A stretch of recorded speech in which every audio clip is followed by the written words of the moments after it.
안녕하세요. 덕소고등학교 물리교사 이덕훈입니다.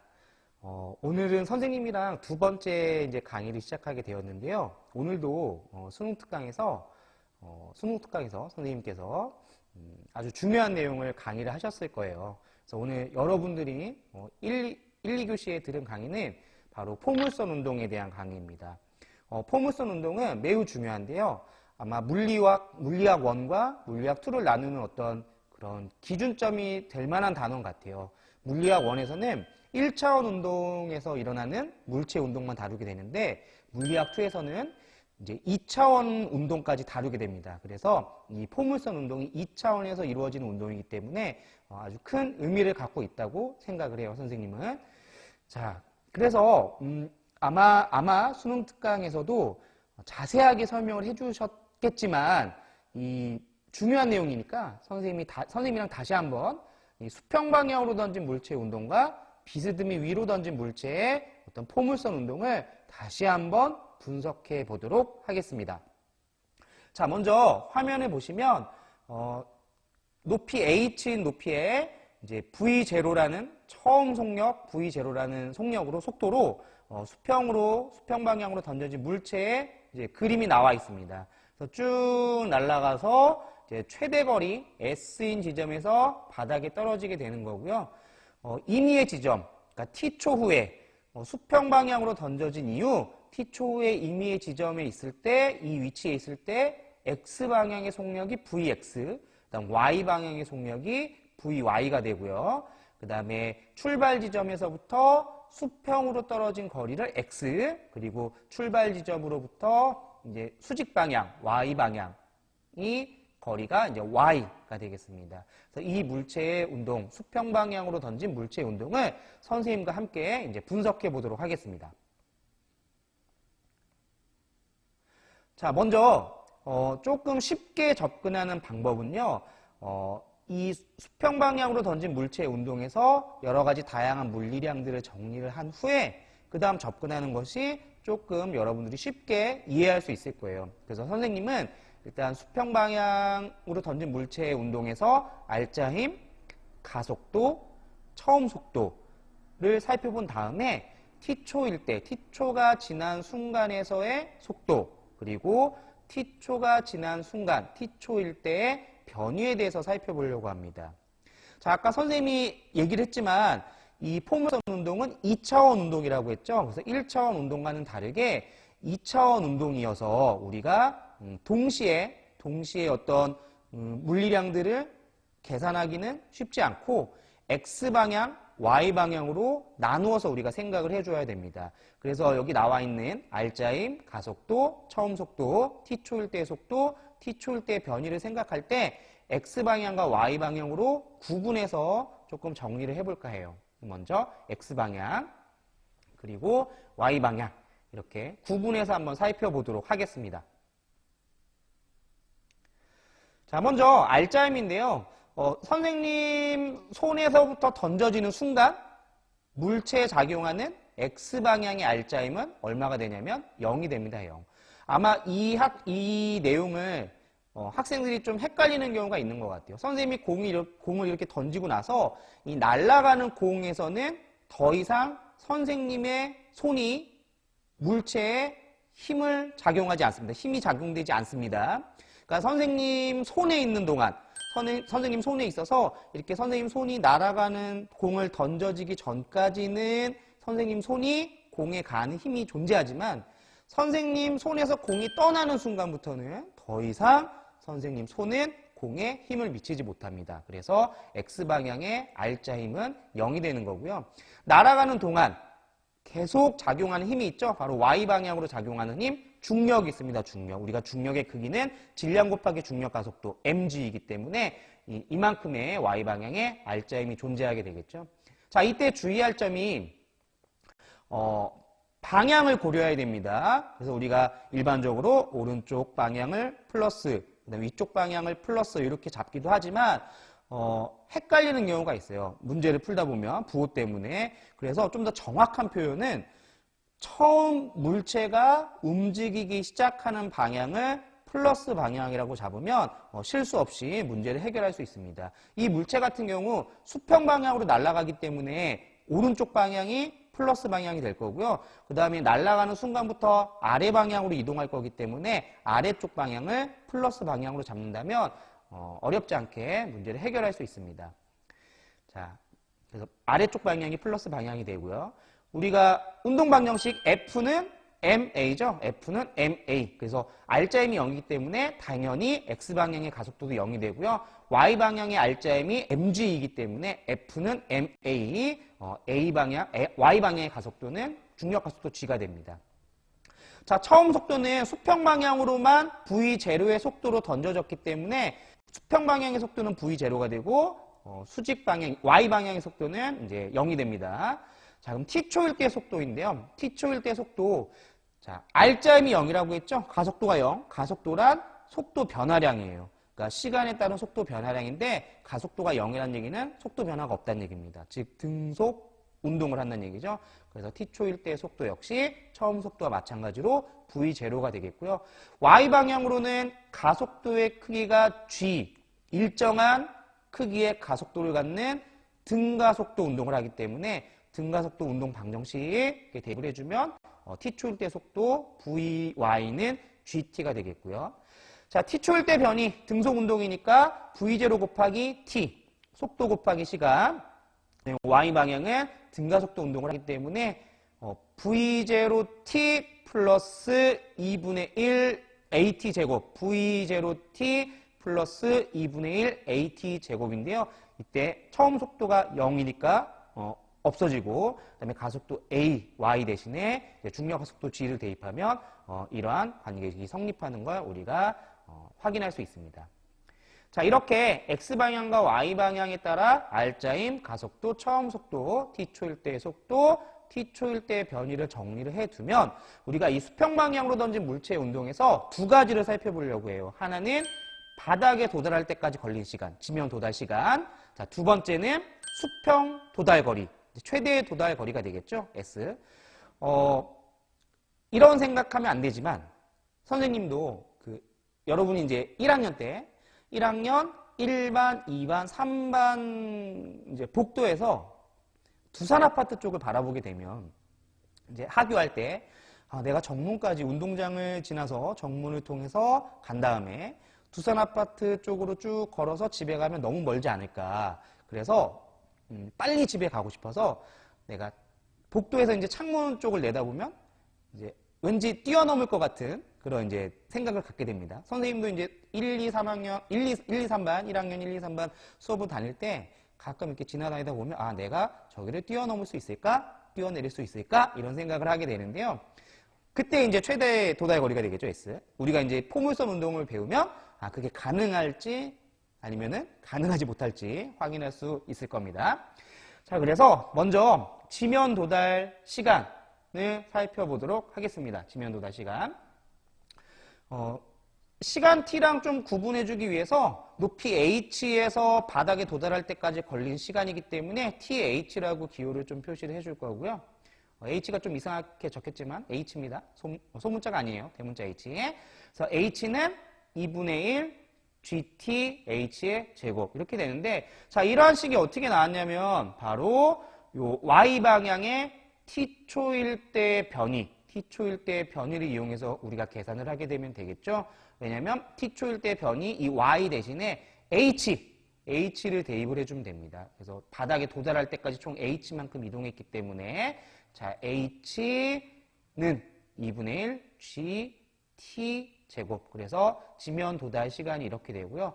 수평 도달 거리는 수평 방향으로는 등속 운동을 하기 때문에 이동거리 x는 이제 s가 되겠죠. s는 처음 속력 v0 곱하기 시간, 걸린 시간 t. 이때 걸린 시간은 바닥에 지면에 도달할 때까지 수평 방향으로 이동하기 때문에 우리가 1번에서 계산을 한 수평 도달 거리까지 걸린 시간은 지면 도달 시간과 같아서 그 시간에 대입을 해주면 됩니다. 그래서 수평 도달 거리는 v0 곱하기 루트 g분의 2h가 되겠네요. 자, 이렇게 우리가 수평 방향으로 던진 물체의 운동에 대해서 한번 정리를 해봤습니다. 그러면 비스듬히 연직 위로 던진 물체의 운동에 대해서 정리해 보도록 하겠습니다.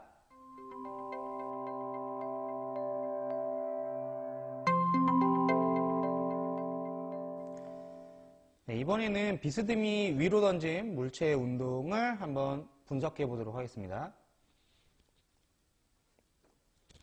자, 아까 수평 방향으로 던진 물체의 운동과 마찬가지로 비스듬히 위로 던진 물체의 운동 역시 R자임, 가속도, 그다음 처음 속도, 그다음 t초일 때 속도, 그다음 t초일 때 변이 이렇게 물리량들을 좀 구분해서 정리해 두고 그다음 우리가 이제 이 비스듬히 위로 던진 물체의 운동에서 알아야 할 것들, 예를 들면 최고점 도달 시간이라든지 최고점 도달 높이라든지 그다음 최대 수평 도달 거리라든지 이러한 것들을 살펴보도록 하겠습니다. 이런 걸 정리를 해 두어야지만 방금 선생님이 얘기했던 것들을 조금 더 쉽게 우리가 찾아낼 수 있을 거예요. 역시 마찬가지로 X방향과 Y방향을 나눠서 생각해 보도록 하겠습니다. 자, X방향으로 작용하는 R자힘. 아까 선생님이 얘기했죠? 선생님 손을 떠나는 순간부터는 선생님 손이 공에 작용하는 힘이 없습니다. 그래서 비스듬히 위로 던진 물체의 운동 역시 X방향으로 작용하는 R자힘이 0이 되는 거예요. Fx는 0이 되겠고요. 그 다음에 Y방향으로는 또 역시 이제 공중에 떠 있는 물체에 작용하는 힘은 아래 방향으로, Y방향으로 중력만 작용하기 때문에 이제 mg가 됩니다. 근데 이때, 마이너스 mg라고 했죠? 왜냐면 아까 선생님이 방향을 결정할 때 공이, 물체가 움직이는 방향을, 처음 움직이는 방향을 플러스 방향, 반대는 마이너스 방향으로 해야지만 실수 없이 문제를 해결할 수 있기 때문에 여기서는 공이 처음에 비스듬하게 위로 던졌으니까 위쪽 방향을 플러스, 아래쪽 방향을 마이너스로 우리가 이제 생각하고 문제를 해결하게 됩니다. 자, 가속도는 F는 ma, X방향의 가속도 0이고 Y방향의 가속도는 마이너스 g가 되겠고요. 처음 속도는 이 물체가 비스듬하게 V0로 지금 던져졌고 이때 그 바닥과 처음 던져진 속도의 방향이 이루는 각도가 세타입니다. 세타의 각도로 비스듬하게 위로 던져졌다면 이 삼각함수에 따라서 피타고라스의 정리에 따라서 이제 X방향의 속도의 크기가 V0 코사인 세타가 되겠고요. 그 다음에 Y방향의 속도의 크기가 V0 사인 세타가 되겠습니다. 삼각함수는 다 아시죠? 수학 시간에 배웠을 거예요.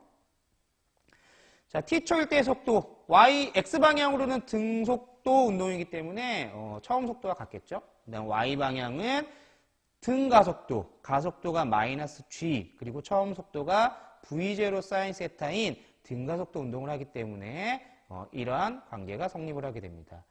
자, t초일 때 변이 X방향은 역시 등속이기 때문에 속도 곱하기 시간, 그리고 Y방향으로는 등가속도이기 때문에 처음 속도 곱하기 시간 더하기 2분의 1 가속도 곱하기 시간의 제곱인데 이때 가속도의 값이 마이너스 g이기 때문에 마이너스가 쓰여지게 되는 거죠. 방금 좀 마이너스의 발음이 좀 판타스틱했네요. 마이너스 발음이 의도치 않게.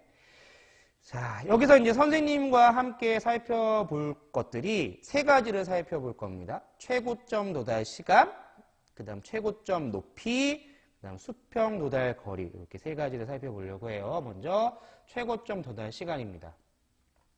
자, 최고점 도달 시간을 알아보기 위해서는 이 Y축에 관련된 이 R자임 가속도, 처음 속도, t초일 때 속도, t초일 때 변이 중에 한 가지를 이용하려고 하는데요. 그 중에서 요 t초일 때 속도를 이용하면 우리가 쉽게 찾아낼 수가 있습니다. 왜냐하면 t초가 지났을 때, 그러니까 즉 최고점 도달을 했을 때 이 최고점에서는 X방향의 속도는 있지만 Y방향의 속도가 0이 되는 거죠. 순간적으로 정지를 하는 거죠. Y방향으로는. 그래서 Y방향의 속도가 0, 그리고 처음 속도 V0 사인 세타 마이너스 G, 그리고 최고점까지의 도달 시간 TH 이렇게 해준다면 우리가 TH에 대해서 간단하게 정리를 할 수가 있습니다. 그래서 정리를 해보면 최고점 도달 시간 TH는 G분의 V0 사인 세타가 되겠네요. G분의 V0 사인 세타가 되겠습니다. 자, 그 다음에 두 번째.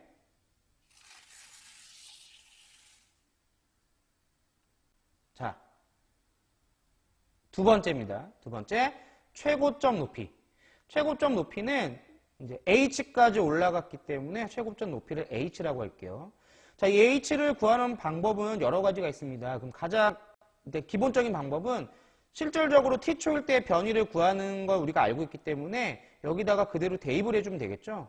왜냐면 시간을 우리가 앞에서 구했으니까 최고점 도달 시간이 G분의 V0 사인 세타다라는 걸 구했기 때문에 여기다 그대로 대입을 해주면 됩니다. 그래서 V0 사인 세타 곱하기 시간, 최고점 도달 시간 G분의 V0 사인 세타 마이너스 2분의 1G 여기 칸이 좁아서 한 번에 쓸게요. 2분의 G 그리고 시간의 제곱, TH의 제곱이니까 G제곱분의 V0 제곱 사인 제곱 세타 이렇게 되겠네요. 얘를 정리를 해주면 돼요. 그래서 앞에 거 항 간단하게 정리를 해주고 그 다음에 뒤에 항 간단하게 정리를 해준 다음에 빼주면 되겠습니다. 그래서 최종적으로 정리를 해보면 선생님 필기가 상당히 느립니다. 자, 이 G분의 그래서 정리해보니까 이 G분의 V0 제곱 사인 제곱 세타 이렇게 되겠네요. 자, 그런데 요거는 이제 가장 우리가 기본적으로 구하는 방식이고요. 이거보다 조금 더 이제 간단한 방식이 있다면 그러한 방식을 우리가 기억하는 게 좋겠죠. 그래서 조금 더 간단한 방식은 등가속도 운동 방정식 중에 EAS는 V 제곱 마이너스 V0 제곱이라는 식이 있습니다.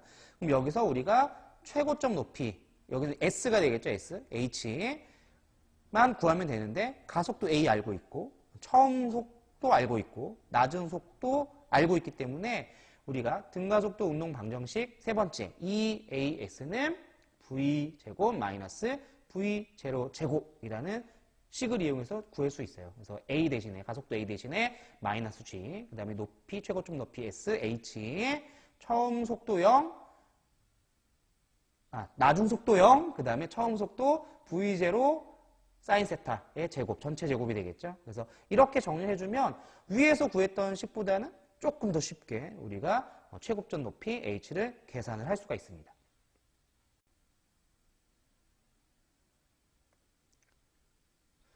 자, 그 다음 마지막으로 수평 도달 거리 RS, 여기서 이제 S라고 표시가 되어 있으니까 수평 도달 거리 S값을 구해보도록 하겠습니다.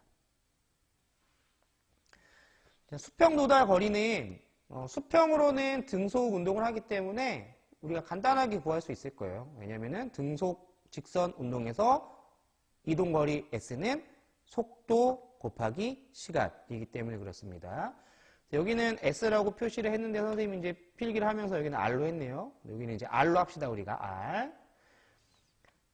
자, 시간은 위로 최고점 올라갔다가 내려올 때까지 시간이기 때문에 최고점 도달 시간, 우리가 앞에서 구했던 최고점 도달 시간의 2배를 해주면 됩니다. 그래서 대입을 해주면 V0 코사인 세타 곱하기 G분의 2V0 사인 세타가 되겠죠. 이거 정리해주면 G분의 2V0 제곱 사인 세타 코사인 세타가 됩니다. 자, 이때 여기까지 하면 좀 뭔가 아쉬운 게 있어요. 그래서 삼각함수를 배웠기 때문에 조금 더 간단하게 정리를 해주려고 해요. 그래서 이 사인 세타, 코사인 세타는 사인 2세타가 됩니다. 사인 2세타. 이거 수학 시간에 배웠는지 모르겠네요. 삼각함수. 그래서 사인과 코사인과 관련된 합, 사인 2 사인 세타, 코사인 세타 선생님 예전에 학생 때 많이 외웠었는데 지금 기억이 안 나네요. 이렇게 암기하는 방식이 있었는데 탄젠트까지 해서 자, 어쨌든, 자, 2 사인 세타, 코사인 세타가 사인 2세타이기 때문에 우리가 조금 더 간단하게 이렇게 표시를 할 수가 있습니다. 그래서 최대 도달거리 R은 G분의 V0 제곱 사인 2세타가 되겠죠. 사인 세타는 최소가 마이너스 빼고요. 최소가 0, 최대가 1입니다. 그래서 0과 1 사이 값을 갖게 되는데요. 우리가 멀리 던지기 할 때 가장 멀리 던지고 싶다면 사인 세타 값, 여기서는 이제 사인 2세타가 되겠죠? 사인 2세타 값이 가장 큰 1의 값을 가질 때 가장 멀리 던질 수가 있게 되는 겁니다. 그래서 사인 2세타가 1이 되는 경우는 사인 90도가 1이 되겠죠? 사인 90도가 1이기 때문에 사인 2세타에서 세타가 45도, 즉 45도 각도로 가장 멀리 던졌을 때 내가 45도의 각도로 던졌을 때 가장 멀리 던질 수 있다라는 거고요. 실제 상황에서는 이제 공개 저항이 있겠죠. 마찰이나 저항이 있어서 45도보다는 조금 적은 각도, 43도 정도가 가장 멀리 날릴 수 있는 각도라고 합니다.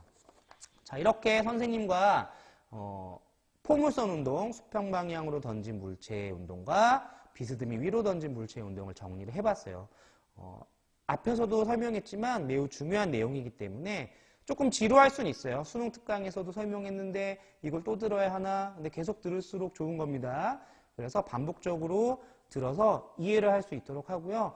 이 부분은 문제풀이도 중요하지만 이 정리를 잘 해둬야 될 것 같아요. 수평 도달 거리가 어떻게 되고, 그 다음에 최고점 높이가 어떻게 되고, 그 다음에 최고점까지 도달 시간이 어떻게 되고, 바닥 도달 시간이 어떻게 되고, 이러한 것들을 다시 한번 이면지나 A4 또는 연습장에 차근차근 한 번쯤은 정리를 해볼 수 있도록 하면 좋을 것 같습니다. 자, 그러면 오늘은 여기까지 하고 다음 시간에 만나요.